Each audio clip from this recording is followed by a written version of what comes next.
Welcome to news edge with Fariha Idrees. Tehreek Insaf के रहनुमा आजम सवाती को मतनाज़ा ट्वीट्स करने पर FIA ने गिरफ्तार कर लिया। आज आजम सवाती को इस्लामाबाद की मुकामी अदालत में पेश किया गया, जहां उनका 2 रोज़ा जिस्मानी रिमांड मंजूर कर लिया गया। आजम सवाती को गुज़िश्ता शब उनके घर से गिरफ्तार किया गया और आज उन्होंने इल्ज़ाम आयद किया कि FIA की हिरासत में उनके कपड़े उतार कर उनको तशद्दुद का निशाना बनाया गया है। लेट्स वॉच सेनेटर आजम सवाती। स्वाति साहब, क्यों आपको गिरफ्तार किया गया? क्या आप पे एलिगेशन लगा है? एलिगेशन तो आपको मालूम है, कानून की खिलाफवर्जी कोई नहीं, फंडामेंटल राइट्स की खिलाफवर्जी कोई नहीं, आइन की खिलाफवर्जी कोई नहीं। किसने गिरफ्तार आपको किसने की है? ये FIA ने। कपड़े निकाले गए हैं पार्लियामेंटेरियन के, कौम और मुल्क को बता रहा हूँ। क्या तुम्हारा हशर ये होगा? आपको गिरफ्तार किस जुर्म में किया गया? कानून की पासदारी नहीं। स्वाति साहब, किस जुर्म में गिरफ्तार किया गया? ट्वीट करने पे। तहरीक इंसाफ के सरबराह इमरान खान ने भी आजम सवाती की गिरफ्तारी को फाशिज्म करार देते हुए कहा कि मुल्क को बनाना रिपब्लिक बना दिया गया है। Let's watch it. Azam Swati साहब के हवाले से क्या कहेंगे? आज करने पर मुझे गिरफ्तार किया गया। आजम सवाती क्या जाएंगे आप पीछे देखिए, बड़ा जुल्म है ये। खान साहब, मुल्क को फैशिज्म की तरफ लेके जा रहे हैं। आजम सवाती साहब ने कहा है कपड़े उतारेंगे हम। किसने कहा? आजम सवाती साहब ने कहा है आज। इससे ज्यादा शर्म की क्या बात होती है? यानी ये कोई बनाना रिपब्लिक बना दी है, शर्म आनी चाहिए। आजम सवाती मुसलसल कई माह से एस्टैब्लिशमेंट को हदफ बनाए हुए हैं। चंद माह कबल हमारे प्रोग्राम में उन्होंने EVM मशीन के जरिए इलेक्शन न होने का इल्जाम भी एस्टैब्लिशमेंट पर ही लगाया था। Let's watch him. EVM पे हम गए तो मैंने इमरान खान को जाके कहा कि ये इदारे नहीं चाहते कि मुल्क के अंदर जो है वो EVM के जरिए गैर मुतनाज़ एक मशीन के जरिए फेयर एंड फ्री इलेक्शन हो। मैंने बाकायदा तौर पर प्रेसिडेंट को जाके कहा, मैंने कहा कि आप एस्टेब्लिशमेंट से बात। जिस तरह का केस आजम सवाती के खिलाफ दर्ज किया गया है, ऐसा ही केस हमने पहले देखा है। इस्लामाबाद हाई कोर्ट ने 1 माह कबल तहरीक इंसाफ के रहनुमा डॉक्टर शहबाज गिल को जमानत पर रहा करने का हुक्म दिया था। इस्लामाबाद हाई कोर्ट की चीफ जस्टिस अता मनिल्ला ने वाज़ेह तौर पर रिमार्क्स दिए थे कि आर्म्ड फोर्सेस इतनी कमजोर नहीं कि किसी के गैर जिम्मेदाराना बयान से उन पर असर हो। शहबाज गिल के गैर जिम्मेदाराना बयान को किसी तौर पर भी जस्टिफाई नहीं किया जा सकता। क्या बगावत का मुकदमा दर्ज करने से पहले हुकूमत की इजाजत ली गई थी? शहबाज गिल पार्टी तर्जुमान है, इनको इल्म नहीं था कि आर्म फोर्सेस ने सियासत में मुलविस ना होने का हल्फ ले रखा है। चीफ जस्टिस ने प्रोसिक्यूटर से सवालात भी किए कि क्या तफ्तीश में सामने आया कि शहबाज गिल ने किसी सोल्जर से बगावत के लिए राब्ता किया? बगावत के केस को तो ये अदालत मानती ही नहीं, इसके अलावा दलाइल दें। अभी तक आप नहीं बता सके कि किस सोल्जर से राब्ता किया हो। इस केस को हमने रिविजिट इसलिए किया कि एक इल्ज़ाम ये लगाया जा रहा है PTI पर कि ये ऐसे ही बातें आना शुरू नहीं हुई, बल्कि एक सोची समझी साजिश के तहत उनके मुख्तलिफ अहम लीडर्स, चाहे वो शहबाज गिल साहब हों, चाहे वो आजम सवाती साहब हों, फोर फ्रंट पे आते हैं और डायरेक्ट इदारों को निशाना बनाते हैं। मगर इसके साथ साथ कॉन्डमनेशन भी हुई है आजम सवाती साहब के साथ जो सलूक हुआ। उसके हवाले से मुस्तफ़ा नवाज खोकर साहब की ट्वीट आपको दिखाते हैं। पीपल्स पार्टी से उनका ताल्लुक है। उन्होंने कहा, senator Azam Swati's arrest is condemnable and his allegations of violating his dignity too serious to ignore. These unfortunate precedents will continue to haunt us for time to come. Change is merely an illusion. Only characters have changed. Imran Ismail साहब, thank you so much for joining us on the program. पहले शहबाज गिल साहब, अब आजम सवाती, मतनाज़ा tweets हो या मतनाज़ा बयान हो, इल्ज़ाम आप पे ये लग रहा है कि आप बाकायदा पार्टी पॉलिसी के तहत इदारों को निशाना बनाते हैं। बहुत शुक्रिया फरिया। देखिए, कोई पार्टी की ऐसी पॉलिसी नहीं है कि वो इदारों को निशाना बनाए, या कोई ऐसी हिदायत कप्तान की तरफ से नहीं है कि वो इदारों को या इदारों के जिम्मेदारों को निशाना बनाया जाए। ये लोगों का इंडिविजुअल एक्ट होता है, और लेकिन पार्टी इसलिए साथ खड़ी होती है कि पार्टी ये समझती है कि ये जुल्म है। जिस तरह लोगों को अरेस्ट किया जा रहा है, जो उनको साथ तशद्दुद किया जा रहा है, ऐसा क्या हो गया कि आजम सवाती को उठाना पड़ा रात के 3 बजे और ले जाके उनको बरहना करके अदालत में जेल के अंदर या हवालात के अंदर उनको तशद्दुद किया गया उनके साथ। और ये मुतवातिर तरीके से हो रहा है। यानी इस वक्त हो क्या रहा है कि जो बड़े चोर हैं उनको आराम से सेफ पैसेज दिया जा रहा है, मरियम नवाज मुल्क से बाहर चली जाएं, नवाज शरीफ बाहर बैठे रहें, वो एवन फील्ड के अपार्टमेंट जो चोरी के अपार्टमेंट्स हैं उन अपार्टमेंट के अंदर बैठ के वो प्रेस कॉन्फ्रेंस करें और वो सवाल करें। वो किससे सवाल कर रहे हैं? मेरा तो ख्याल है डायरेक्ट इदारों से सवाल कर रहे हैं। वो सवाल कर रहे हैं कि जी मेरे 5 साल का हिसाब दिया जाए। तुम्हारे कौन से 5 साल का हिसाब दिया जाए? पाकिस्तान के 70 साल का हिसाब दो, जो यहाँ से पैसा चोरी हुआ है, यहाँ से फ्लाइट ऑफ मनी हुई है, यहाँ बेड़ा गर्क हुआ है, कमीशनें ली गई हैं, खांचे हुए हैं, इस मुल्क की हालत देखो क्या हो गई है, और ये वहाँ बैठ के हिसाब मांग रहे हैं हमसे। कमाल ये हो गया है कि जो चोर हैं, जो डकैत हैं, उनको बड़ी बड़ी पोजीशंस दी जा रही हैं। इस हुकूमत के अंदर जो जितना बड़ा चोर उतनी बड़ी पोजीशन, और जो बोलने की जिसारत करे उसे उठा के जेल के अंदर डाल दें या उसे ज़दोकोब किया जाए, तशद्दुद किया जाए। लेकिन आप ये कह रहे हैं कि बाकायदा मनसूबाबंदी से नहीं हो रहा, महज इत्तेफाक है क्या? इमरान इस्माइल साहब, आप एग्री करेंगे आज़म सवाती से या आप कंडेम करेंगे? देखिए, ये जो हो रहा है ये कोई मनसूबाबंदी के साथ नहीं हो रहा। इसके अंदर कोई ऐसी बात नहीं है कि मैं आपको बताया कि कोई पार्टी पॉलिसी नहीं है कि वो किसी इदारे के पीछे जाएं या इदारे के सरबराह के पीछे जाएं। अगर ऐसा करना होता तो इमरान खान साहब खुद इतनी जुर्रत रखते हैं कि वो ये काम करते, वो किसी इधर उधर से ना करवाते लोगों से। मैं पार्टी का कोर कमेटी का मेंबर हूँ, मैं इमरान खान साहब के साथ क्लोज बहुत छोटी मीटिंग में भी शामिल रहता हूँ। मुझे आज तक कोई ऐसी चीज़ नहीं मिली कि इमरान खान कहें कि हमने इदारों को निशाना बनाना है। डॉक्टर अफनान, आप खुद सेनेटर हैं, आपके एक और साथी कह रहे हैं, नजर आ रहा है घर से उनको उठाया गया, उन्होंने खुद कन्फेस किया कि उनके साथ उनकी बेहुरमती की गई है। आप मजम्मत करते हैं इसकी? देखिए, ये पीटीआई वाले जो हैं, इनका एक वतीरा हमेशा से रहा है कि ये बहुत ढिठाई के साथ झूठ बोलते हैं। ये खुद डाके मारते हैं और दूसरों पे इल्ज़ाम लगा देते हैं, और उसके बाद जो है वो ऐसे मिस्कीन बन जाते हैं जैसे इनको कुछ पता ही नहीं है। तो मैं इसकी जब तक पूरी इन्वेस्टिगेशन नहीं होगी मैं इसको कंडेम नहीं कर सकता। लेकिन मैं इसके ऊपर ज़रूर कहना चाहूँगा कि वो लोग जिनके पास गाड़ियाँ तक नहीं थी, जो टैक्सियों पे सफ़र करते थे, आज वो हाउसिंग सोसाइटियों के मालिक बन गए हैं, वो अरबों रुपए के मालिक हैं। ये जो मौसूफ है ना, ये जो बैठे हुए हैं, ये अरबों रुपए हैं इनके पास, इमरान इस्माइल साहब के पास, और सारे डाके मार के इन्होंने कमाए हुए पैसे, और कराची का बच्चा बच्चा इस बात को जानता है। लेकिन आप देखें कितनी ढिठाई और बेशर्मी से दूसरों पे इल्जाम लगा रहे हैं। ये इमरान इस्माइल के पास अरबों रुपए से, पूछे कहां से इसके पास अरबों रुपए आए? ये दूसरों को बोलता है। वो लोग जिनके पास बिजनेसेस थे उनके पास जो है वो फ्लैट नहीं आने चाहिए। इसके पास फ्लैट है लंदन में, इसका बच्चा लंदन में रहता है, कितने पैसे आए इसके पास? Okay, interesting. कितने अरब रुपए और कैसे साबित करेंगे डॉक्टर अफनान? अरबों रुपए हैं इनके पास। हर बंदा जो इनका बंदा है, जिसको आपके नीचे नैब आपके नीचे जरा करें ना इन्वेस्टिगेट। फिर नहीं, वो इन्वेस्टिगेशनें चल रही हैं, अभी तो चीखें निकलनी शुरू हो गई हैं इनकी चीखें निकल ही इसी रही हैं। वो जो है उसके अरबों का आप देखिए, आज रिपोर्ट आई है, कितने अरब? आज जो है क्या कहते हैं, वो रिपोर्ट आई है कि पंजाब के अंदर इन्होंने लूट मार किया हाउसिंग सोसाइटियों के अंदर। अगला नंबर इमरान इस्माइल का, आप ये बता रहे हैं, खबर दे रहे हैं। पाकिस्तान की जो सीपीआई की रैंकिंग थी ट्रांसपेरेंसी इंटरनेशनल की, वो 170वें नंबर पे हम लेके आए थे 136वें नंबर से। ठीक है, अभी आपने बहुत बड़ा इल्जाम लगाया साहिब साहब, जरा इसको क्लियर कर लें। आपने कहा अरबों रुपए के मालिक हैं फॉर्मर गवर्नर। आप 2 मिनट आप मुझे बात तो कर लेने थे ना, आप मुझे बोलने ही नहीं दे रही। आप वो चोर बोल रहे थे, उन्हें आपने कुछ नहीं कहा, मुझे आप बात नहीं करने दे रही। ट्रांसपेरेंसी इंटरनेशनल ने जो है ये बात की है कि पिछले 4 साल में 170वें वाली जो रैंकिंग थी उससे 140वें नंबर पे पाकिस्तान आ गया है।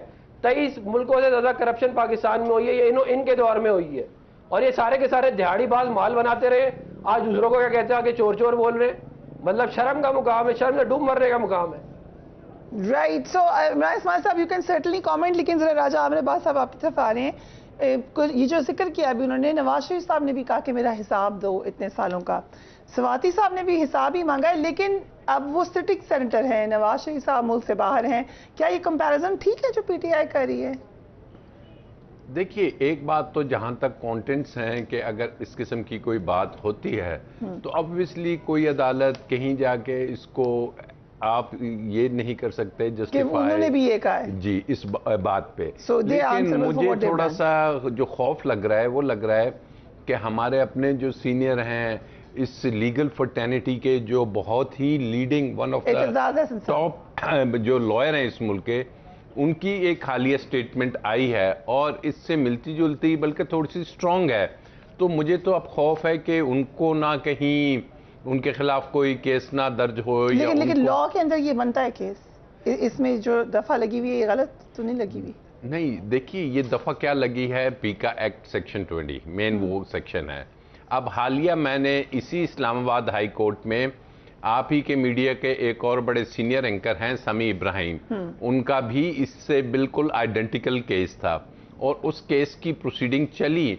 तो FIA से जो पहला सवाल हुआ था कि जनाब बताइए कि इसमें जो अदारा है, क्योंकि सेक्शन 20 अगर आप पढ़ती हैं तो उसमें लिखा है कोई भी नेचुरल पर्सन, कोई जिंदा शख्स जैसे आप हैं, मैं हूं, X है, Y है, वो जाके उसकी इंटिमिडेशन हो सकती है, उसको हरासमेंट हो सकती है, उसकी हद तक ये है, किसी अदारे का इसमें आना मुमकिन नहीं। तो उनसे पूछा गया कि अगर कोई ऐसा शख्स है कि जिसकी इंटिमिडेशन हुई है या जिसको थ्रेटन किया गया है तो कोई आप नाम ले सकते हैं? तो उन्होंने बज़ाहिर कहा कि जी हम आप नाम क्या, लेकिन अदारे के चीफ को कहा गया।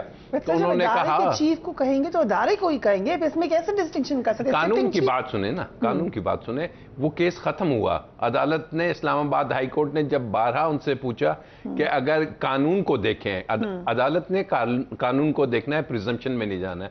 कानून में लफ्ज लिखा है अगेंस्ट अ नेचुरल पर्सन, अदारे नेचुरल पर्सन नहीं होते। तो उन्होंने कहा कि अगर कोई ऐसी बात है तो आपने उस शख्स से स्टेटमेंट लिया कि जिसको इंटिमिडेशन हुई है, जिसने ये फील किया है, उसमें भी खामोश। और इतनी ज्यादा सरजनिश हुई, एक पेशी पे नहीं, 2 पे नहीं, 3-4 पे, और अल्टीमेटली 2 या 3 रोज पहले FIA ने कहा जी हम ये इंक्वायरी बंद करते हैं, क्योंकि उनको सब्सटेंशिएट करना अपना केस उनके लिए मुश्किल हो गया था। तो अदालत ने बिल्कुल कहा भले से इसने गलत काम किया, भले से इसने ऐसी बात की कि जो कि एक डिसिप्लिन के खिलाफ है या नहीं करनी चाहिए थी, लेकिन बताइए कि इसने जुर्म क्या किया है। तो यहाँ पे FIA खामोश थी और ये 2 रोज पहले का केस है इसी Islamabad high court chief justice of Pakistan के पास। तो आपको लग रहा है इसमें भी यही नतीजा निकलने जा रहा है? बिल्कुल यही नतीजा हमें सामने नजर आया। राइट। सो कादिर मंदखुल साहब, पहले सेनेटर सैफुल्लाह नियाज़ी को गिरफ्तार किया गया, सेनेटर आजम सवाती को गिरफ्तार कर लिया गया है। आपने देखे हैं ये चार्जेस, आपको क्या लगता है? मेरे ख्याल में आमिर अब्बास साहब चाहते हैं कि ये केस भी उनको मिले, ज़रूर मिलना चाहिए, क्योंकि यही तो बात होती है ना कि कैसे इस केस को अट्रैक्ट कर लें। आप मुझे बताओ, आप मुझे बताओ, इधर दो इसमें लिखा है आजम खान स्वाति वायलेटेड नहीं मैं एक चीज बताऊं, ये institutions by using false information, ये पीका ऑर्डिनेंस भी इनकी हुकूमत लाए, ठीक है? इस पे एहतजाज भी, हुकूमत का ना हिस्सा हूं ना उस पार्टी का, आप उसका डिप्टी अटॉर्नी जनरल रहे, आप अभी भी उनको डिफेंड कर रहे हैं। आप मुख्तलिफ शो में आप PTI को कर रहे हो, आप हर शो में कर रहे हो, मैं सीधी बात कर रहा हूं, आप न्यूट्रल बात कर रहे हो तो मैं मान लूं आपको, जो भी रहा हूं सरकारी ओहदे पे पीपल्स पार्टी के दौर में रहा। चलो अब मैं आपका अगले शो तक मान लूंगा, व्यूअर्स भी देख लेंगे कि आप कितना न्यूट्रल, इमरान खान वाले न्यूट्रल नहीं, डिक्शनरी वाले न्यूट्रल कैसे बात करते हो। अच्छा एक बात दूसरी बात, ओपिनियन है, चल जो ओपिनियन इसकी PTI की है, छोड़ देना मेरे साथ रोज वो तो रख सकते ना, अच्छा चलो रखिए, कोई इतराज नहीं, आपने PTI के 2 बिठा लिए, एक मुस्लिम लीग नून के पीपल्स पार्टी में कोई इतराज नहीं, आप लोग भी तो 2 है नहीं, हम 2 नहीं, हम अलग पार्टी है, हुकूमत में एक है, 14-15 लोग हैं, इकट्ठे हैं अभी तो, अच्छा इकट्ठे कोई नहीं है, हमारी अलग सियासत है, उनकी अलग से आती है। अच्छा सवाल ये कि ये सेक्शन पीका ऑर्डिनेंस जो इनके दौर में बना है आप लोगों के लिए, ठीक है जी, ठीक, जो मीडिया ट्रायल बना था उसमें, ठीक है, और उसके बाद जो मजीद जो सकी हमने प्रोटेस्ट किया, हमने मीडिया का साथ दिए और इस कानून के तहत अब इनके खिलाफ फायर कर। अच्छा मुझे एक बात बताओ, ये तो फिर अच्छा सुन ले, अब अगली बात सुन ले, ये जो मोहतरम फरमा रहे सेक्शन 20, ये वो सारा दारे मदारे जानदार चीज, सारे वो जरा इनको ये बता दें, आप अगर जनरल बाजवा साहब का नाम लेंगे तो वो कौन है? आप अगर चीफ जस्टिस साहब का नाम लेंगे तो वो कौन है? वो अदारे का सरबरा नहीं है, वो कोई आम आदमी है। तो आप जब एक आदमी आर्मी चीफ को टारगेट करेंगे तो आप पूरे अदारे को टारगेट करे हो, आप पूरे अदारे के सामने, उनकी मातहत अफसरान के सामने आप उनको दूसरी तरफ ले जा रहे हो। शहबाज गिल ने जो बात की है वो क्या बात की है? शहबाज गिल ने उसी तरह बात की जिस तरह जाके अली वजीर ने की है। उसने पश्तो में तकरीर की, आज 2 साल से जेल में बंद है। इन्होंने उर्दू में बात की है, वो मिनट में फारिग हो गए। क्यों? डोमिसाइल का फर्क है, डोमिसाइल का फर्क है, ठीक है ना, डोमिसाइल में फर्क है। सवाल ये है कि अगर आप इसी तरह डोमिसाइल खेलते रहेंगे तो फिर ये सिस्टम चलेगा नहीं। ये सिस्टम इस वजह से नहीं चलेगा कि आप जब डिस्क्रिमिनेशन करेंगे, आर्टिकल 25 की आप खिलाफवर्जी करेंगे तो इस चीज को नहीं आपका केपी का डोमिसाइल। मेरी बात सुनो, मैं तो शहबाज गिल से वो कर रहा हूँ, ठीक है, कंपेयर कर रहा हूँ। नहीं, आजम स्वाति की बात करूँ, समझ, आजम स्वाति का ये जो एफआईआर कटा है, ये मुझे बता दे, चलो मैं पीटीआई का नाम मानूं, एज ए कानूनदान बता दे कि एफआईआर, वो तो उसने बता दी कि मेरे पास वकालत की बड़ी गुर्र है, मैं उसको करा सकता हूं, वो एक अलग बात है। लेकिन ये बता दे कि एफआईआर गलत कटी है। क्या इस एफआईआर में अगर आप आर्मी चीफ का नाम लोगे तो क्या उससे अदारा मुतासर नहीं होगा? क्या अगर आप आर्मी चीफ को इस तरह करेंगे, हमारे दुश्मन मुल्क हिंदुस्तान दूसरे तीसरे वो इस चीज को आग्रह नहीं करेंगे? अगर आप आर्मी चीफ का नाम लेंगे तो आप मातहत अफसरान के ऊपर प्रेशर नहीं डालोगे कि इनकी बात नहीं माना? ये अच्छा ही बच्चों वाली बात है। एतजाज हसन साहब भी कटेगी। देखिए, एतजाज हसन की बात मुझसे ना पूछे, ना मुस्तफा कोकर की बात मुझसे पूछे, मेरी बात सुनो, मुझसे मेरी बात पूछे। नहीं, बिल्कुल पार्टी की है, लेकिन उनकी राय अपनी है। नवाज कोकर साहब सबको पता है वो नाराज है इस वक्त नाराज है वो, ठीक है, वो नाराज है, सबको पता है, दुनिया को जो भी है वो अब मुझसे पूछे। देखो, उनकी आप बयान से अंदाजा लगा लो ना, वजह मैं नहीं बताऊंगा, तो होगी कोई नहीं, वजह तो आप खुद पता कर ले, समझे ना। बात ये है, देखिए, कौन अभी तक आपकी पार्टी में हो? नहीं, मुस्तफा कोकर साहब सिंध से सेनेटर मुंतखब हुए, पार्टी ने मेहरबानी की, उनको सिंध से उनको सेनेटर बनाया है, समझिए ना। तो ये इससे बड़े एजाज की मैं पार्टी का, मैं कबाली इलाके का हूँ, जोब बलूचिस्तान का, और मुझ पर पार्टी ने एहसान किया, मुझे कराची से एमएलए बनाया, उनको भी सिंध से सेनेटर बनाया। लिहाजा हमें इस चीज का भी ख्याल रखना होगा कि पार्टी ने जो हम पे एहसान किया उसका लाज रखना, नंबर एक बात। दूसरी बात यह कि इस बात का वावेला क्यों? हाँ, ये जो बात आपने की है, जो टार्चर की, मैं टार्चर की सख्त मजम्मत करता हूँ। तो टार्चर नहीं होना चाहिए। पीपल्स पार्टी टार्चर पे बिल्कुल यकीन नहीं रखती है, और टार्चर के हवाले से मेरे अभी हाल ही में मैंने कौमी असम्बली में एक बिल भी इंट्रोड्यूस करा इसके लिए कि ताकि इसकी डेफिनेशन तो पता चल जाए, या आए दिन लोग, लेकिन ये टार्चर कहीं ऐसा ना हो, मैं इल्जाम नहीं लगा रहा हूँ कि ये टार्चर शहबाज गिल की तरह ना हो। एक दिन वो एक्टिंग करा, तब मर रहा हूं, सांस निकली हुई थी, और अगले दिन पता चला कि वो वकील ने उसको बोला आप तो अटे कटे आ गए, ये करके आ रहा है। उसने बोला यार मुझे तो पुलिस ने बताया कि आपकी जमानत हो गई है। ये अभी इस्लामाबाद हाई कोर्ट की, मेरे ख्याल में अब्बास आपको पता हो गई बात। सवाल ये है, मैं ये नहीं कहता हूं कि ये भी ड्रामा कर रहा है कि शहबाज गिल की तरह ये ड्रामा ना हो। अगर ये सच है तो मैं मजम्मत करता हूं, टार्चर जो ना किसी आदमी के लिए जाना है। लेकिन इमरान इस्माइल साहब, ये जो अरबों का आपके ऊपर अभी डायरेक्ट रेवलेशन कह लें, एक्यूजेशन कह लें, जो सेनेटर साहब ने की है, your comments on that? Housing schemes इन अरबों रुपए के मालिक हैं। तो बेसलेस ये चीज़ें इस तरह से बोलते हैं। मैं अपना थोड़ा सा आपको अगर बता दूं तो मेरा फैमिली बैकग्राउंड इंडस्ट्रियलिस्ट है। हमारे तो डियर पेंसिल और जद्दी पुश्ती हम इंडस्ट्रियलिस्ट हैं। इनकी तरफ नहीं थे कि हुकूमत में आए और आते साथ ही अरबों बन गए। इनको ये नहीं पता कि उनके दादा अरबपति आदमी थे कि किसान थे, गरीब आदमी थे। एवन फील्ड अपार्टमेंट में बैठ के जो चोरी लगा हुआ है, उसमें बैठ के वहाँ से चैलेंज करें पाकिस्तान के अकाउंटेबिलिटी सिस्टम। सारा बेसिस है चोरी का। जी, मुशाहिद साहब के साहबजादे हैं, इसको रिविजिट करें। इन्होंने उनकी इज्जत का भी ख्याल नहीं रख रहे। अच्छा, एक चीज़ और मैं आपको बताऊं सर, मुझे ये बताएं कि अभी कादिर मंदोखेल साहब जो हैं, ये एक रुपया नहीं था आपके पास।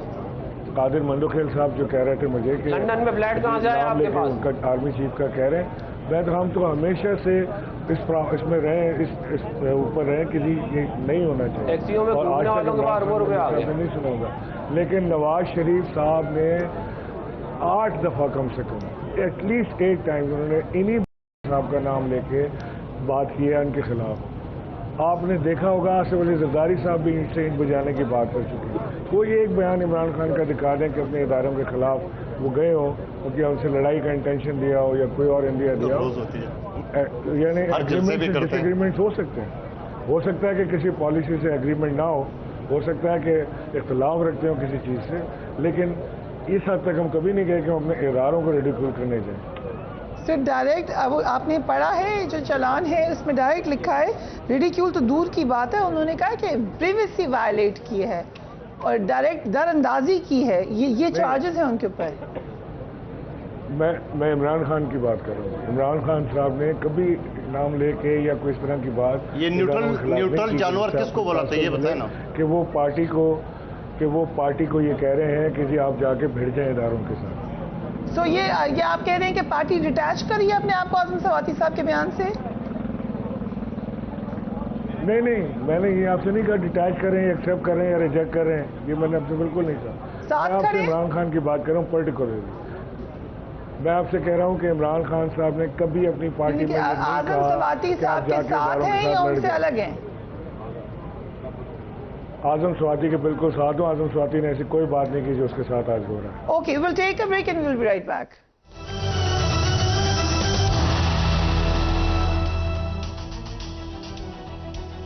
And welcome back. 25 मई के लॉन्ग मार्च के अख्ताम पर इमरान खान ने मौजूदा हुकूमत को 6 दिन की डेडलाइन दी थी। ताहिम अब कई माह गुजर गए लेकिन इमरान खान ने लॉन्ग मार्च का ऐलान नहीं किया।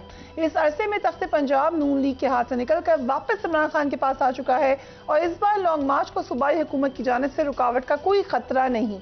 इमरान खान ने पंजाब में इक़्तिदार के हाथ में आने के बावजूद लॉन्ग मार्च करने से अभी तक गुरेज किया है। उनकी इस्टेब्लिशमेंट से पसे पर्दा बातचीत भी जारी है लेकिन अभी तक इलेक्शन की तारीख का ऐलान नहीं हो सका। अब बार बार खान साहब ये कह रहे हैं कि लॉन्ग मार्च की कॉल देंगे और ये भी कह रहे हैं कि उन्हें जेल जाने का कोई खौफ नहीं है। Let's watch him. जो मैं कॉल देने वाला हूं ज्यादा दूर नहीं वो कॉल। मैं सारी कौम को कह रहा हूं कि आपने निकलना है मुल्क के मुस्तकबिल के लिए, अपने बच्चों के मुस्तकबिल के लिए, राय हक के लिए, इन डाकुओं के खिलाफ। अवामी मुस्लिम लीग के सरबराह शेख रशीद ने आज इमरान खान से मुतालबा किया है कि वो अब आर या पार कर दें। जरा देखिए। मैं आज खान को कहता हूं अब नहीं हो तो कभी नहीं, आर पार करो। लोग तंग आ गए हैं, मैं तंग आ गया हूं इंतजार कर करके। इस इतवार को इलेक्शन है, उसके बाद कॉल दो। कौम कॉल का इंतजार कर रही है। मैं खुद इमरान खान थक गया हूं इंतजार कर करके कॉल का। सेनेटर अफसान शेख रशीद तो कह रहे हैं वो थक गए हैं लेकिन वफाकी हुकूमत ने इमरान खान के लॉन्ग मार्च के खिलाफ तौहीन अदालत की दरख्वास्त दायर कर दी है और ये कहा है कि सुप्रीम कोर्ट एक्शन ले। कैसी स्ट्रैटेजी है ये आपके ख्याल से? इससे रुक जाएगा लॉन्ग मार्च? देखिए, इससे लॉन्ग मार्च तो जो है वो इनका वैसे भी होना नहीं है। इन्होंने काफ़ी दफ़ा ऐलान किए जा रहे हैं मगर इनसे जो है उससे अमली जामा पहनाया जा नहीं रहा है। कहते हैं खाली ज़बानी जमा खर्च जो है उससे तो मामला होना नहीं है। और ये इस तरह की पुरानी जो है ये बड़के मारना जो है इन सब का काम है। ये जेलों में गए नहीं है आज तक, ना इन्होंने कभी कोई तहरीक चलाई है।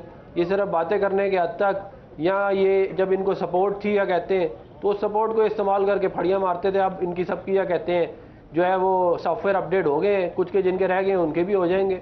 ये तो जहाँ तक बात रहेगी, इन्होंने जो बात की है ना, मेरी गुजारिश सुने सुने सुने सुने सुने सुने ये जो अभी ये मौसूफ फरमा रहे थे ना, मेरी सुने, ये जो मौसूफ अभी फरमा रहे थे ना, ये मेरी गुजारिश तो सुन ले। ये जो मौसूफ फरमा रहे थे इमरान इस्माइल साहब, इन्होंने माने आप, ये कोई अच्छी बात? मेरी गुजारिश तो सुन लेना, मैं बता रहा हूँ, मेरी गुजारिश तो सुन लेना जरा। ये भी फरमा रहे थे ना कि ये जद्दी पुश्ती अमीर हैं। ये सारे जद्दी पुश्ती अमीर पिछले 4 साल में हुए हैं। इससे पहले ये गाड़ियां मांग मांग के एयरपोर्ट जाते थे। ये इतने बड़े थे, ये टके भी नहीं होते थे इनके पास। इन्होंने अरबों रुपए इनसे पूछे, इन्होंने माने, इन्होंने माने इनके पास अरबों रुपए हैं। इनसे पूछे इसके बाद अरबों रुपए कहाँ से आए हैं, इससे पूछे इसके बाद अरबों रुपए कहाँ से आए हैं। इसका बेटा लंदन में कैसे अयाशी करता फिरता है। ये फ्लैट इसके बाद लंदन में जायदाद कहाँ से आई है इमरान इस्माइल का, पूछे इससे। ये दूसरों को बोलते हैं हराम का माल खा खा के इन्होंने माल बनाया है। इतना हराम खा खा के फटने लगाया, कहते हैं आपसे पूछवाएंगे हम, आप फिक्र ना करें। FIA इन्वेस्टिगेशन कर रही है और वो सारी चीजें सामने आएंगी। मैं आपको अभी बता रहा हूँ, ये एक से बढ़ के एक चोर बैठा हुआ है इनकी पार्टी के अंदर, टीवी पे आके भाषण देते हैं लोगों को। शर्म आनी चाहिए इन लोगों को।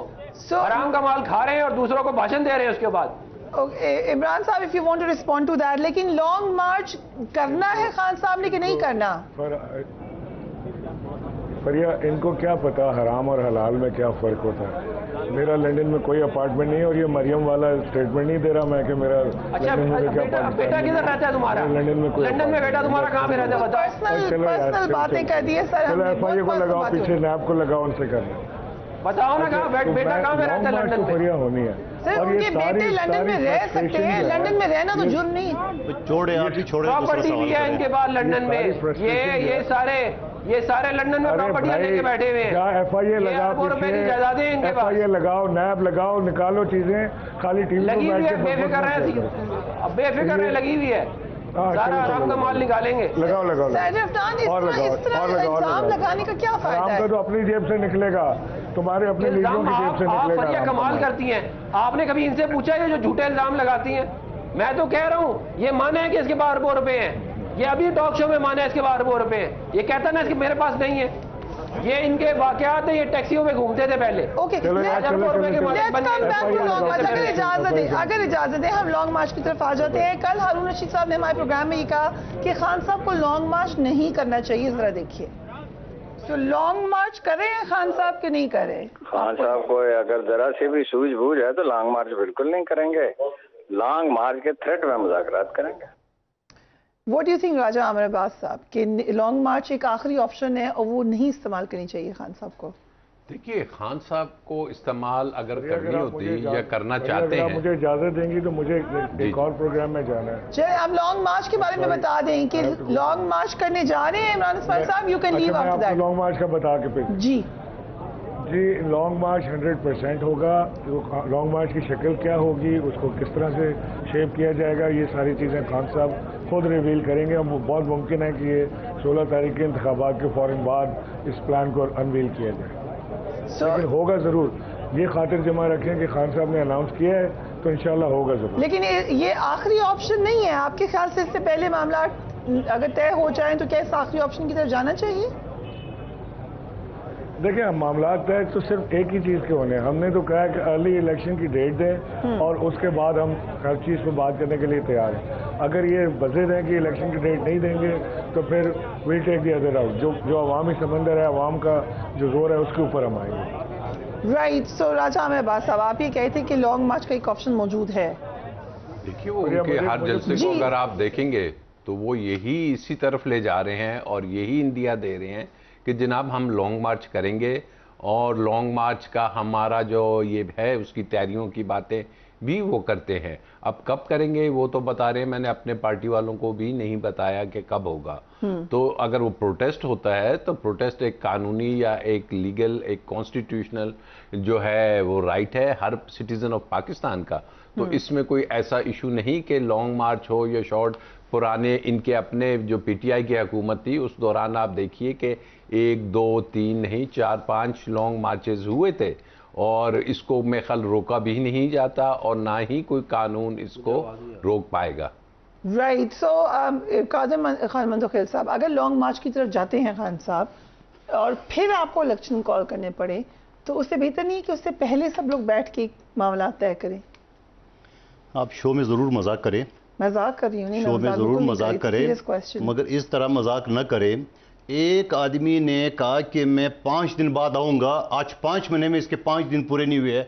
आप इनकी भाषण में आ गई है कि वो PTI आप लोगों को उन्हें मना करते थे। अच्छा, बात ये हारून रशीद साहब की बात आपने सही सुनाया था कि ये सिर्फ धमकियां दें और होना कुछ नहीं है। मैं बताता हूँ, राजा आमिर अब्बास साहब ने बिल्कुल सही दुरुस्त फरमाया। आइन के आर्टिकल 15 और 16 आपको जलसे जुलूस की इजाज़त देते हैं, मगर उसके साथ कंडीशन ये भी है कि आप अमन का दामन आज से नहीं जाने देंगे। और फिर लास्ट टाइम जब ये आ रहा था डी चौक और उसके बाद जो सुप्रीम कोर्ट में केस चला था, सुप्रीम कोर्ट में बाकायदा इनकी वकील बाबर आवाज साहब ने लिख के दिया है कि हम जो सुप्रीम कोर्ट जगह बताएगी वहां करें। H नॉन पार सुप्रीम कोर्ट ने बताया, बाकायदा एफिडेविट जमा हो गए और उसके बावजूद इमरान नियाजी साहब ने बजिद के उनकी सारी बातें छोड़ के डी चौक में किया। आज इनको चाहिए एहतजाज। मैं कल सुप्रीम कोर्ट की भी जरूरत नहीं, मैं अपनी वजारत दाखिला से इनको परमिशन दिलाता हूं, मगर अखलाक और कानून के दायरे में। दरख्तों को, ATM मशीन को इनको आग लगाने का इजाजत किसी मुल्क न माशरे में न आइन में मिलता है, न हम देंगे। नंबर 1 बात। दूसरी बात ये कि आप मुझे बता दें कि जो शख्स बार बार इस चीज़ का करे, आप इनकी अभी आप देख लें, ये खुद उनके सदर आरिफ आलवी साहब, पीटीआई के सदर आरिफ आलवी साहब ने कहा कि ये डिप्रेशन का शिकार था। तो आज आपकी गुफ्तगू से अंदाज़ा लगा लिए, अभी 4-5 दिन से जो भी जलसे जुलूस करे उसकी आप सारी गुफ्तगू, ये डिप्रेशन क्या लगता है, डिप्रेशन ही पूरे उसके अंदर ही ये बसा हुआ है, गोलियां खा रहा होगा, ये चीज़ें, ये इसी तनख्वाह पे काम करेंगी। अभी इमरान इस्माइल साहब फरमा रहे हैं कि इतवार के बाद होगा, इस इतवार को वहाँ पे कराची की 2 हल्कों का इंतखाब है, उसके अगले इतवार को कराची का बल्दियाती इलेक्शन है। फिर ये बोलेंगे ज़रा सब्र करो, अगला भी कर ले, फिर ज़रा सब्र करो, ज़रा हम परमिशन ले। ये इसी तनख्वाह पे 13 अगस्त 2023 असम्बली का टेन्योर पूरा हो रहा है, और टेन्योर के साथ साथ 3 महीने का केयर टेकर होगा। केयर टेकर के बाद लेकिन सिंध आज पानी से डूबा हुआ है, 14-15 फुट पानी है। आज भी असम्बली में मैंने यही स्पीच की कि दुनिया इसके ऊपर चीख रही है। अक़वाम मुत्तहिदा में मेरे चेयरमैन बिलावल भुट्टो जरदारी साहब ने करारदाद पास करा है। यूएन के सेक्रेटरी जनरल ने कहा कि G20 जो है ना ममालिक इसके जिम्मेदार है। दुनिया भर में वजीर आजम और वजीर खारजा घूम रहे हैं पाकिस्तान के लिए और इन गरीबों के लिए, और ये शख्स है कि 25-25 करोड़ के 55 जलसे ये कर चुके हैं। अगर इमरान खान साहब पे ना बात करनी हो आप लोगों ने, तो आपकी गवर्नमेंट के अपने कोई प्लान्स हैं? क्योंकि आप लोग बात ही करते हैं, इनको ये कहते हैं मैं तारीख दो, लो मैं आपके प्रोग्राम में तारीख देता हूं, 13 नवंबर 2023। ओके, इलेक्शन की डेट आ रही है, दूसरी बात, लेकिन उसके साथ यहां बात खत्म नहीं होती। जिस शख्स को उन्होंने इलेक्शन कमीशन का चेयरमैन बनाया, उसी शख्स, ये शख्स जो ना इलेक्शन कराएगा। आइन में ये आमिर अब्बास साहब बैठे में, वहां पे एक प्रोसीजर है आइन का, उसके तहत अब उसको उठाना होगा। आप इस तरह अपनी तकरीर से भाषण से नहीं। नंबर 2, ब्रेक से पहले, उसके बाद जो अगर इलेक्शन का खुदा न खास्ता इलेक्शन का ऐलान भी होते जो कि नामुमकिनात में शामिल है, केयर टेकर जो हुकूमत बनेगी वो मौजूदा अपोजिशन लीडर से बनेगी, डी चाओ कॉलों के मशवरे से नहीं है। ये सब ड्रामाबाजी कर रहे हैं। ये इसी तनख्वाह पे 2023 से काम करेंगे अपने आवाम को वार्म अप करने के लिए। होना कुछ नहीं है। कॉन्फिडेंट अबाउट दिस कि कोई मसला नहीं होने जा रहा। हम एक ब्रेक लेते हैं, उसके बाद बात करेंगे एहतसाब के हवाले से इस वक्त पाकिस्तान में क्या माहौल है। हम देख रहे हैं कि एक के बाद एक केसेस में हमें नजर आ रहे हैं कि लोग बरी हो रहे हैं, और दूसरी तरफ हमें पीटीआई की गिरद घेरा तंग होता हुआ नजर आ रहा है। तो एहतसाब का ये जो पूरा का पूरा निजाम था, ये फुल सर्कल आ गया है। Will take a break and will be right back.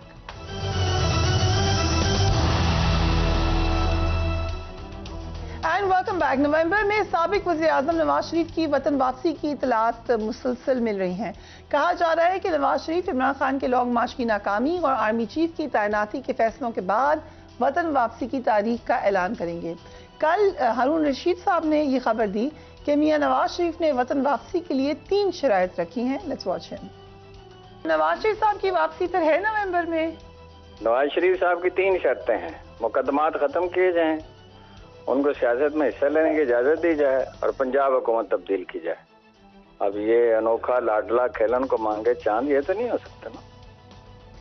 राजा आमिर अब्बास साहब, क्या मुकदमात आपने यू गॉन थ्रू देम? हमने देखा भी है कि बरियत का एक सीजन चला है। नवाज शरीफ साहब के मुकदमात क्लियर हो सकते हैं आसानी से? ये बड़ा आपने अजीब जुमला यूज किया, सीजन चला है। ये मेरा एक ओपिनियन है कि सीजन का एहतसाब सीजन वाइज चलता है। यहाँ पे कंटेम्प्ट ऑफ कोर्ट में ना जाए। अब उनका केस है जिसमें वो प्रिंसिपल एक्यूज्ड है, ठीक है। मरीम बीबी तो उसमें अबेटमेंट में थी, उन्होंने उसमें मेन एक्यूज नहीं है। इन्होंने जो सा था कि आप पब्लिक ऑफिस होल्डर हैं और आपने जो मनी ट्रेल है वो देना था। वो जो ट्रायल कोर्ट है इस नतीजे पे पहुंची थी कि आपने जो कतरी खर्च जो भी किया, आपने एक ट्रायल कोर्ट को वो मनी ट्रेल नहीं दे जा सके।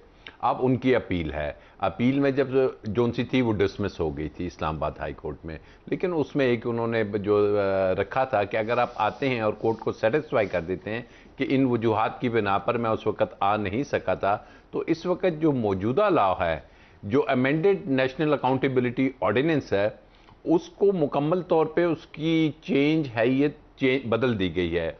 पहले बर्डन ऑफ प्रूफ सेक्शन 14 था कि पब्लिक ऑफिस होल्डर ने साबित करना था कि जनाब उसके पास अगर असासे हैं, वो पब्लिक ऑफिस होल्डर था और उसके बच्चों या किसी के भी नाम पे थे, तो उसने बताना था। अब नैब पे वो चला गया, और ये जो नैब है मौजूदा, ये तो आपके सामने है कि पहले से कह रही थी कि जी उन प्रॉपर्टीज की कीमतें तो गूगल करके देखें, उनका तो हमें पता नहीं।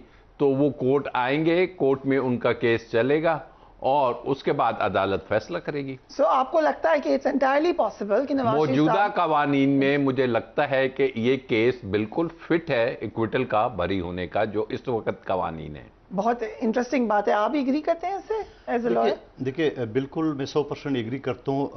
मेरा अब्बास साहब की बात से पहले जो अगर साबका कवानीन है, मैं उसके ऊपर भी नवाज शरीफ साहब बरी होने के उसके आसार थे। उसकी वजह ये कि जिस जज साहब ने सजा दी और वो उसकी जो वीडियो सामने आ गई तो फिर ख़त्म हो जाती बात। एक थानेदार अगर आपके खिलाफ कोई FIR काटता है और बाद में पता चलता है कि उस थानेदार के साथ आपकी कोई ज़ाती दुश्मनी है तो वैसे ही ख़त्म हो जाता है। नंबर एक बात। दूसरी बात है कि जो नेब कवानीन में तरामीम हुई है, तो मैं उस इजलास में मौजूद था, उसमें आमिर अब्बास साहब मेरी बात को सेकंड करेंगे कि हमारे यहाँ जो 75 साल से कानून चल रहे हैं अंग्रेज़ के वक्त से पहले का, वो उस कानून में ये है कि एक बंदा जिसने भले 1000 कत्ल किया हो उसको 14 दिन से ज़्यादा रिमांड नहीं मिलती, और 14 दिन भी एकमुश्त नहीं मिलते हैं, 2-2 4 दिन हफ्ते मिलते हैं। ठीक है, मैक्सिमम 14 दिन है। यहाँ नेब कवानीन में 3 महीने रिमांड। डॉक्टर आसिम को उन्होंने रिमांड पे करके, बूढ़ा आदमी एक डॉक्टर मार मार के उसका क्या असर किए वो मैं उस चीज़ का गवाह हूँ, क्योंकि मैं उसको वकील भी रहा हूँ। दूसरी बात, आपकी खुर्शीद शाह साहब आपके सामने, आपकी अदी फरियाल हमारी रात 12 बजे अस्पताल से घसीट के उन्हें जेल में डाल। तो उस कानून को हमने ख़त्म कर दिए कि जब हमारे यहाँ PPC का कानून चल रहा है जो 14 दिन मैक्सिमम है, तो यहाँ 3 महीने क्यों? 3 महीने एक आदमी का कचूमर बना दी, बाद में आप कह रहे बाइज्जत बरी, तो फिर वो 3 महीने कौन लुटाएगा? नंबर एक बात। दूसरा, हमने उसमें ये कर दिए कि आपने टक्के टक्के केस जो है ना वो भी नए में डाल दिए। मिसाल के तौर पे हमारे एक पार्टी का साथी, उसका भाई जो है ना 40 लाख रुपए का उसके ऊपर इल्ज़ाम है, वो पिछले 4 साल से जेल में। इस तरह मुझे एक ब्यूरोक्रेट्स का याद है कि 1,20,000 उसके ऊपर था, वो नेब किया नहीं, उसमें तो 25-30 लाख तो वकील को फीस दी होंगी, जो अगर 1,20,000 है। इसमें से कुछ भी पर्सन नहीं, एक इस सवाल ये है कि उनको फायदा हुआ इन कवानीन से। ये बात है सबसे बड़ा, जनरल बात कर रहे हैं, मुझे जनरल बात कर दो। सबसे बड़ा फायदा PTI को इस नेब के ऑर्डिनेंस तरामीम से हो। पूछो क्यों? हमने तो भुगत लिया, हमने जो जेलें काटनी थी, रिमांडे लेती, वो तो हम ले लिए। मदद हो रही है। अरे भाई नहीं, हमारे अच्छा सुनो फरिया, दोबारा सुन लो, गौर से सुन लो मेरी बात, मैं क्या कह रहा हूं। हमने जो भुगतना तो भुगत चुका है। ठीक, हमने जेलें भी देख ली, रिमांड भी देख लिए, सब देख ली है, और बहुत सारे केसेस में बरी हो गए। अभी तो इनकी बारी है ना, तो इनको फायदा होगा। ये गोगा गोगी का जो स्कैंडल आएगा, गोगा गोगी का जो स्कैंडल आएगा, ये अपॉइंटमेंट फायदा दे रहे हैं उनको, क्यों? नहीं देखो मेरी बात, नहीं अगर वो गलत उन्होंने काम किया है, उनको सजा मिलनी चाहिए। सजा उसको मिलेगी, मगर ऐसी नहीं मिलेगी। देखो उनके ऊपर, और फिर आप कहें कि हम उनको छोड़ रहे हैं, कोई बात नहीं। मैं कंप्लीट करूं जुमला अगर इजाजत है। देखिए, हम ऐसा कवानीन हरगिज नहीं बनाना चाह रहे जो हम अपनी मुखालिफ को जो ना रगड़ा देने के लिए वो सारे इंसानियों को की हदें पार करें, कभी नहीं करेंगे। पीपल्स पार्टी तो कभी नहीं करेगी, ये जहन से निकाले, क्योंकि हमने सब कुछ देखा हुआ है। सवाल ये है इस चीज का कि हमने जो कवानीन बना है आमिर साहब बेटे में, ये मुझे बता दे कि ये गलत हुआ है। रिमांड का खास तौर बात करूं मैं। इंतजार करें सैयद साहब, ये 3 शराइत का जिक्र हारून साहब ने किया, लेकिन क्या कोई शर्त है नवाज शरीफ साहब की वापसी के लिए, या कब तक एक्सपेक्टेड है उनकी वापसी? देखें, हारून रशीद साहब की बात जो है वो इतनी ऑथेंटिक होती नहीं है, इसलिए मैं उसके ऊपर अब क्या ही कमेंट करूं। वो जो है ये तो हो नहीं सकता कि इन्हें फ़ोन करके बताया गया हो कि जी ये 3 शर्तें हैं, तो आप जाके आगे बताएं। ये बुनियादी तौर पे इन्होंने अपनी तरफ से जो है एक प्रोपेगेंडा करने की कोशिश की है। हो सकता है नवाज शरीफ साहब ने ना बताया हो, लेकिन जिनके आगे शर्तें रखी हैं वो उधर से खबर आ सकती है। ऐसे लोगों की बातों को क्या बंदा क्या कहते हैं कमेंट करे, तो इनको आप हो सकता है अपने होश में भी ना हो। आप वैसे बता दें, आप वैसे बता दें, आज आप बहुत गुस्से में हैं, वैसे बता दें नवाज शरीफ साहब ने कब वापस आना है? देखिए, मियां मोहम्मद नवाज शरीफ साहब जो है वो इंशाल्लाह जल्द आएंगे पाकिस्तान, लेकिन जो है वो उनके कुछ मामलात हैं मेडिकल के और कुछ और मामलात हैं, उनको हम देख रहे हैं, लेकिन अभी फैसला नहीं हुआ कि वो कब आएंगे, लेकिन कोशिश है कि इंशाल्लाह बहुत जल्द पाकिस्तान आए वो। अभी भी चांस है कि नवंबर तक वापसी ना हो?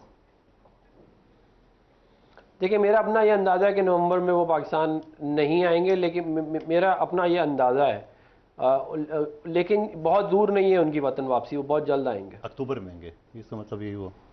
नहीं, वो कहते नवंबर तक नहीं आएंगे, अक्टूबर में तक तो नहीं बोला उसने, नवंबर में नहीं आएंगे। नहीं, इसमें शेख रशीद साहब की अगर एक स्टेटमेंट आपको सुना दें, लेट्स वॉच हिम। आपको क्या लगता है आएंगे नवाज वापस? आपको क्या लग रहा है? अभी इन्हीं को क्लियरेंस मिली है, साग डार को और मरियम को। ये तो बड़ी अभी खबर। नवाज शरीफ को क्लियरेंस नहीं मिली। अब इस पे आप क्या कहेंगे सैयद साहब? देखिए, शेख रशीद साहब जो हैं वो कह रहे थे कि अक्टूबर में सितंबर में जो है वो हो जाएगा, हम इस्लामाबाद आ जाएंगे, हिसाब हो जाएगा। फिर इन्होंने 15 अक्टूबर कहा कि 15 अक्टूबर तक हो जाएगा, हिसाब हो जाएगा। अब ये नवंबर कहेंगे। ये इनकी पेशन गोइयाँ इस तरह की होती हैं कि अक्टूबर के बाद नवंबर आएगा और नवंबर के बाद दिसंबर आएगा। तो ये इक़्तिदार इनके हाथ से निकल गया है। अब ये बहकी बातें करते रहते हैं, इनको करने दें। बात यह है कि हमने आवाम के हमारी जड़ें आवाम में है, हमें कहीं से क्लियरेंस लेने की ज़रूरत नहीं है। इनको पड़ती है ज़रूरत जिनकी आवाम में जड़ें ना हो। इंटरेस्टिंग कमेंट, लेकिन हमारे प्रोग्राम का वक्त खत्म हो रहा है। Thank you gentleman for being on the program. ये जो मैंने वर्ड यूज़ किया था उसकी क्लैरिफिकेशन दे दूँ सीज़न के हवाले से, क्योंकि हमने देखा है पाकिस्तान में एहतसाब एक सर्कल में घूमता हुआ नजर आया है। उसमें मुख्तलिफ वक्त आते हैं, कभी किसी का वक्त बेहतर हो जाता है, कभी किसी का बुरा हो जाता है। अब ये एक ऑब्जर्वेशन है, आप पाकिस्तान की हिस्ट्री देख लें, इसीलिए हमने उसको सीजन वाइज कैटेगराइज किया। Take care of yourself. अल्लाह हाफिज। ये तो गलत बात है।